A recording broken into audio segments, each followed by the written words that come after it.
Hola oyentes, volvemos a encontrarnos con Ricardo López Gotig para hablar de las edades del totalitarismo. ¿Qué tal, Ricardo?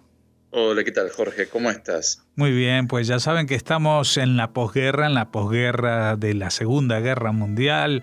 Hemos hablado de cómo empiezan a organizarse el mundo, a acomodarse a la nueva situación, empiezan estas tensiones de la Guerra Fría, pero hay lugares como en la Unión Soviética donde Papaíto Stalin sigue en las mismas de antes o incluso peor, porque con el tiempo parece como que sus vicios van incrementándose y no solamente que hace purgas para todo el que le cae mal, sino también para la familia, ¿no?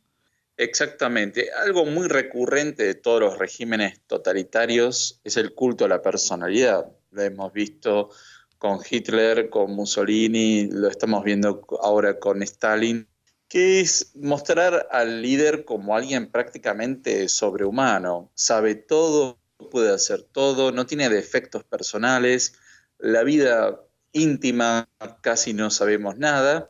Y en realidad son personas falibles como cualquier otra. Pero eso en los regímenes totalitarios que se basan en una propaganda tan fuerte y además con el pleno control de los medios de comunicación, es muy difícil saber realmente quiénes son estos personajes. Bueno, lo que vamos a ver es que en el caso de Stalin, él va a ser implacable incluso con su propia familia. Y en este caso con una de sus cuñadas, con Ana Aliluyeva. Es un personaje que no se le ha prestado mucha atención, pero ella fue miembro del partido bolchevique, su marido fue un miembro destacado del Partido Comunista Soviético, fue uno de los encargados de poner en marcha el Holodomor, el genocidio contra el pueblo ucraniano en los años 30, pero como todo verdugo también va a caer como víctima de las purgas políticas de Stalin en 1938. Stanislav Redens era el marido de esta mujer y él va a ser condenado y ejecutado. Lo cierto es que después de la Segunda Guerra Mundial, Ana Aleluya y su padre, Sergei, escriben un libro sobre Stalin en el cual es permitido. Este libro lo escriben en 1946, pasa la censura, es aprobado, y en este libro relatan muchos aspectos personales sobre Stalin.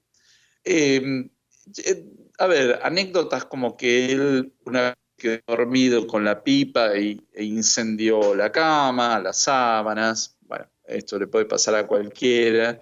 Eh, Otro dato como que él tenía, hoy en día sería bastante cuestionado este hecho, pero él perseguía a la criada que tenía la familia con intenciones sexuales. Esto hoy sería absolutamente imperdonable, ¿no? Pero en los años 40 como que, bueno, era una picardía. Eh, También lo que más molestaba a Stalin era el hecho de que él tenía el brazo izquierdo prácticamente inutilizado. De hecho, él no va a ser enrolado en la Primera Guerra Mundial debido a este problema físico. Bueno, este libro se permite su publicación. Esto es lo extraño. La Unión de Escritores Soviéticos permite la publicación. Ana Aliluyeva era miembro de esta asociación. En 1947, Stalin se enoja con la publicación de este libro, porque incluso hubo toda una recorrida por la Unión Soviética difundiendo este libro, y ahí a Stalin le molesta y deciden poner prisionera a esta mujer, a la ex cuñada de Stalin, la ponen presa, acusándola de ridiculizarlo y de que utilizaba este contenido en contra del camarada de Stalin. Bueno, ella va a estar presa hasta 1953. Eh, Se la va a liberar cuando muere Stalin, es decir, acá se da un proceso muy extraño porque otra de sus hermanas también va a ser detenida con otros argumentos y En 1953 se las libera porque, bueno, digamos, como muchas víctimas de Stalin, van a ser liberados cuando él muere. En el caso de Ana Aliluyeva, no se va a convertir en una stalinista furiosa, sino que ella siempre va a responsabilizar a Stalin por la muerte de su hermana. Es decir, la segunda esposa de Stalin, hay dos versiones sobre su muerte. La versión oficial es que murió de apendicitis. La versión histórica es que ella se suicidó, cometió suicidio en los años 30, cuando vio lo que estaba haciendo Stalin, sobre todo en el proceso de la persecución contra los kulak y la colectivización agraria. En ese contexto ella se suicidó, y entonces la familia de Aleluyev siempre tuvo una relación un poco crítica y un poco distante con Stalin. Lo cierto es que ella va a ser rehabilitada en 1953, de hecho vuelve a ser parte de la Unión de Escritores Soviéticos, y un detalle muy interesante es que ella va a ser la única autora, miembro de la Unión de Escritores Soviéticos, que rechace la condena a Boris Pasternak en 1957, cuando se publica el libro Doctor Zhivago.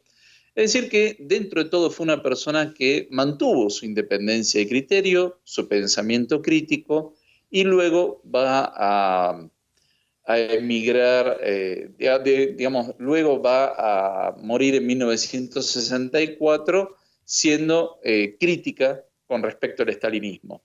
Otro caso es el de de la hija de Stalin, que ya le dedicaremos su tiempo, a Svetlana Aliluyeva. Fíjate que no estamos hablando de Stalina, ¿no?, que debería ser el apellido de la madre, Aliluyeva, que sí va a emigrar a Estados Unidos en los años 60. Uh-huh. O sea que al final acabó en manos del enemigo mortal de su padre, ¿no?, de los Estados Unidos. Sí, Svetlana, es decir, la hija de Stalin, va a recuperar toda esta obra escrita por su tía y por su abuelo. Es decir, va a tomar este libro que fue prohibido y que significó la prisión de Ana Aliluyeva, los va a tomar y los va a dar a conocer nuevamente, y va a dar también su propia versión, y va a terminar en Estados Unidos. Luego va a retornar a la Unión Soviética, se le va a restaurar su ciudadanía soviética, pero acá vemos cómo Stalin estaba tan preocupado por ocultar su intimidad, sus falencias. Es un hecho bastante extraño, pero por un lado Stalin decía que no quería el culto a la personalidad, pero por otro lado, en la práctica no hacía nada por evitarlo. Sí, mataba a los que no cumplían en contra de su deseo, ¿no? Algo así. Exactamente.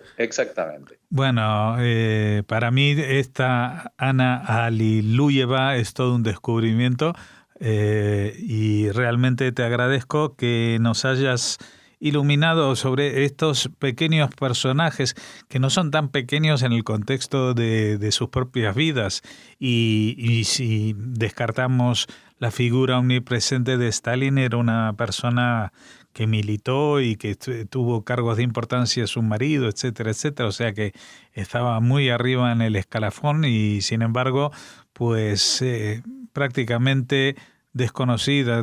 Te comentaba antes fuera de micrófono que incluso buscando en internet apenas se la mencionaba en alguna referencia ya genealógica a toda la familia de Stalin, y etcétera, etcétera, pero no como un personaje que fue víctima de su propia inocencia de alguna manera, ¿no? Es decir, escribir un libro sobre las anécdotas personales sin meterse con nadie, que incluso la Unión de Escritores le pareciese bien.